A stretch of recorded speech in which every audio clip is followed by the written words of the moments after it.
बाद भगवान विष्णु का उसके बाद संकल्प करके स्वस्ति वाचन करना चाहिए। स्वस्ति वाचन के बाद भगवान गणेश गौरी का पूजन करना चाहिए। गणेश गौरी पूजन करने के बाद कलश का पूजन करना चाहिए। कलश का पूजन करने के बाद पंचदेवता नवग्रह का पूजन करना चाहिए। उसके बाद भगवान विष्णु का पूजन, उसके बाद भगवान शिव का पूजन, उसके बाद भगवती दुर्गा जी का पूजन करना चाहिए। दुर्गा जी का पूजन करने के बाद बड़ वृक्ष को स्नान करके उसमें दूध पंचामृत से स्नान कराना चाहिए। उसके बाद अबीर गुलाल सिंदूर वगैरह बड़ वृक्ष में लगाना चाहिए। लगाने के बाद सावित्री सतपाल की ध्यान कराकर भगवान का पूजन करें। सावित्री सतपाल का पूजन करें और पूजन करने के बाद कथा सुनाना चाहिए, कथा सुनना चाहिए। कथा सुनने के बाद तत्पश्चात आरती, भगवान की आरती करके उसके बाद परिक्रमा करना चाहिए। परिक्रमा 108 बार और 54 बार या 17 बार या 7 बार करना चाहिए। परिक्रमा होने के बाद विसर्जन करके भगवान को पूजन समाप्त करके और प्रणाम करके सभी सामूहिक रूप से पूजन करके गीत नाद गा के भगवान का मंगलाचरण करके और अपने अपने घर जाना चाहिए। बोले सावित्री सतपाल की जय, विष्णु भगवान की जय।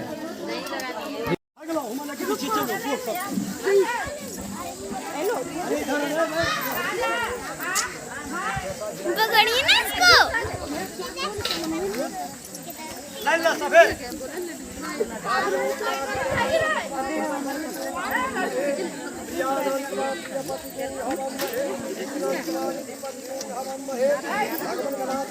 पूरा बोल रहे हो बोल पूरा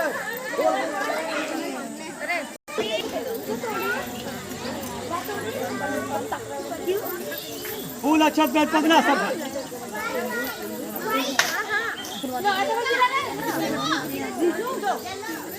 आप नहीं बैठिएगा आप पंचदेवता नमस्तुभ्यं यहाँ गच्छः पूजालये समातिष्ठा पूर्णं समर्पयामि। पंचदेवताभ्यो नमः सदा भवानी दाहिनी सन्मुख रहे गणेश पंचदेव रक्षा करे ब्रह्मा विष्णु महेश। ओम गणाधिगणपतये नमः। लक्ष्मी नराभ्यां नमः। उमा महेश्वराभ्यां नमः।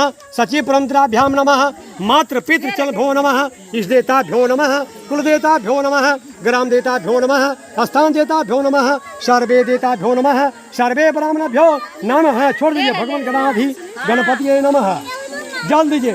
ओम सहस्र शीर्षा पुरुषा सहस्रपाता अस्मितं सांगुणं समर्पयामि। भगवान गणाधिगणपतये नमः। पंचामृत ओम पयोदधि घृतं पंचूरं सोमाचन्द्रमेव च कुमकुम कांदं काम समर्पयामि। भगवान देवताभ्यो नमः। सर्वे देवताभ्यो नमः। धूप दीप दिखाइए। चंद्रमा नमः सूर्य हो जाता है। ओम भगवान का नमः। ठीक फूल अच्छा गणपति लेना। भगवान विष्णु के ध्यान कृष्णाय गोविंदाय नमो नमः। शांताकारं भुजगशयनं पद्मनाभं सुरेशं विश्वाधारं गगनसदृशेनं मेघवर्णं शुभांगं लक्ष्मीकान्तं कमलनयनं योगविदांगं गम्यं वन्दे विष्णु सर्वलोकनाथं। भगवान विष्णवे नमः। छोड़ दीजिए भगवान विष्णवे नमः।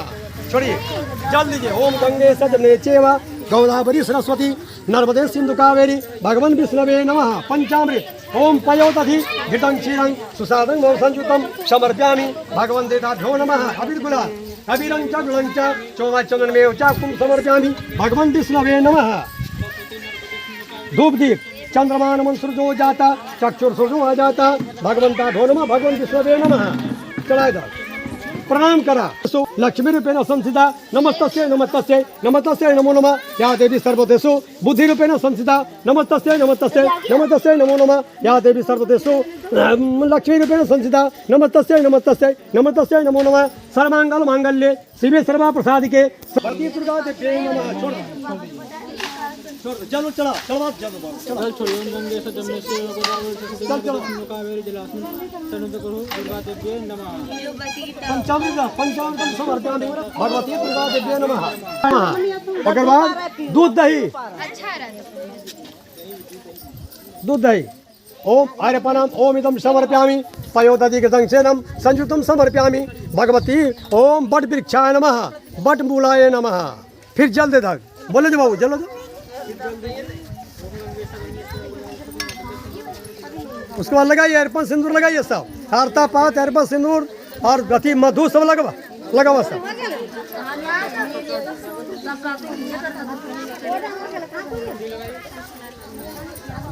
लगावा एकदम बट सावित्री व्रत कर्मांक एकदम भूषण श्रृंगार से समझ पर प्यामी भगवान देता भ्योन नमः चढ़ा सर्व देता भ्योन चढ़ाइए वहीं पर चढ़ाइए। हाथ रुका सब चढ़ाओगे चढ़ाओ तुम्हें चढ़ा और दिया दिखाया था दिया था कब मेरे चलो खुली हो ना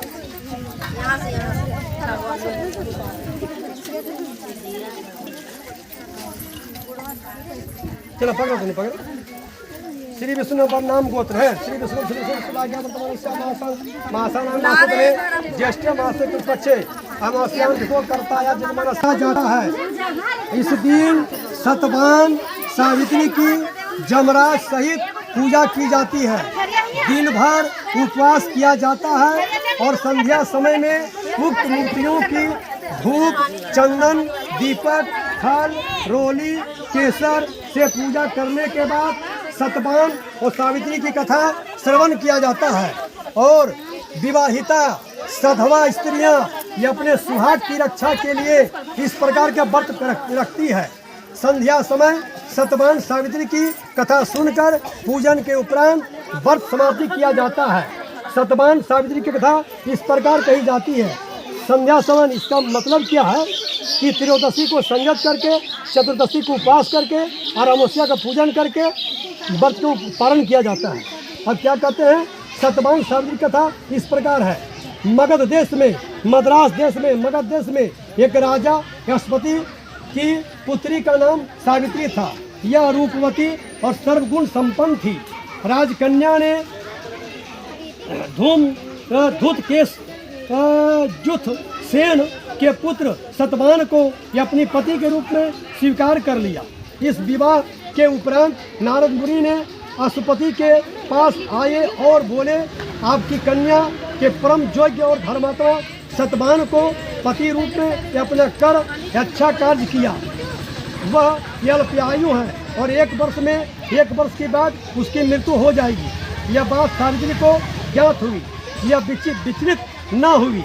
उसके पति सास ससुर की सेवा बरकरार की। इसी बीच शत्रु प्रबल हो गया। धूतसेन को पराजित होना पड़ा। उनका सारा राजपाट छीन गया।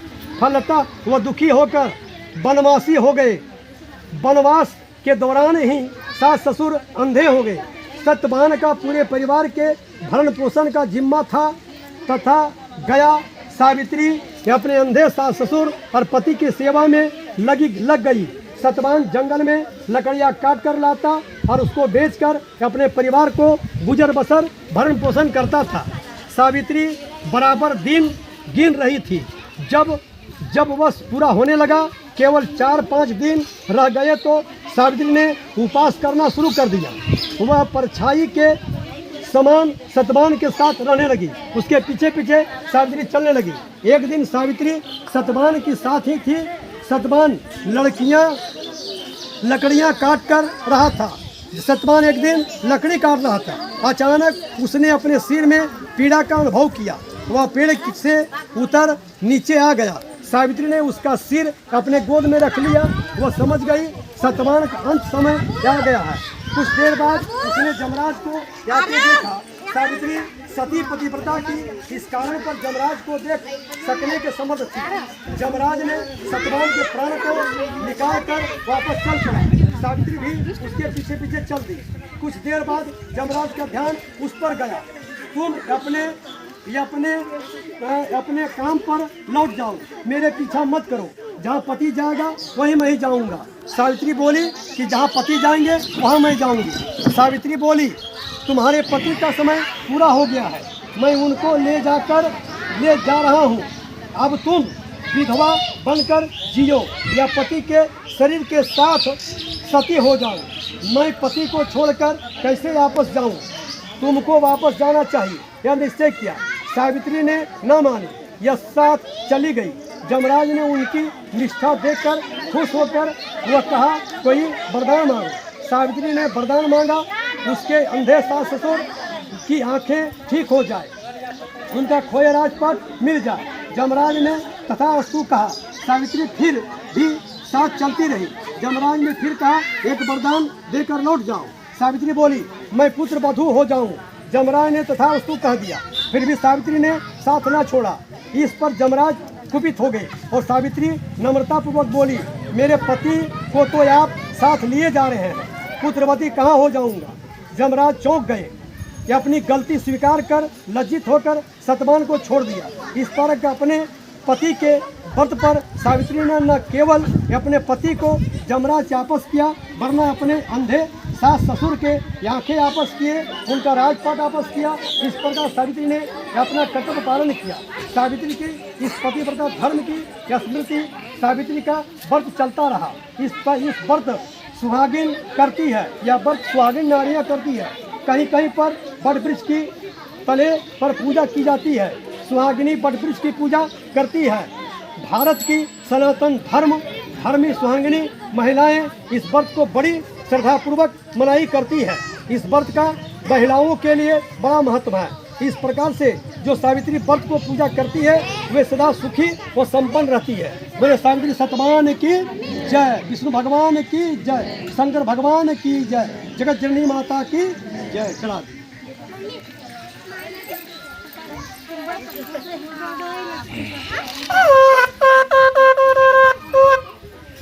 चलिए अब इधर हम इन लोग को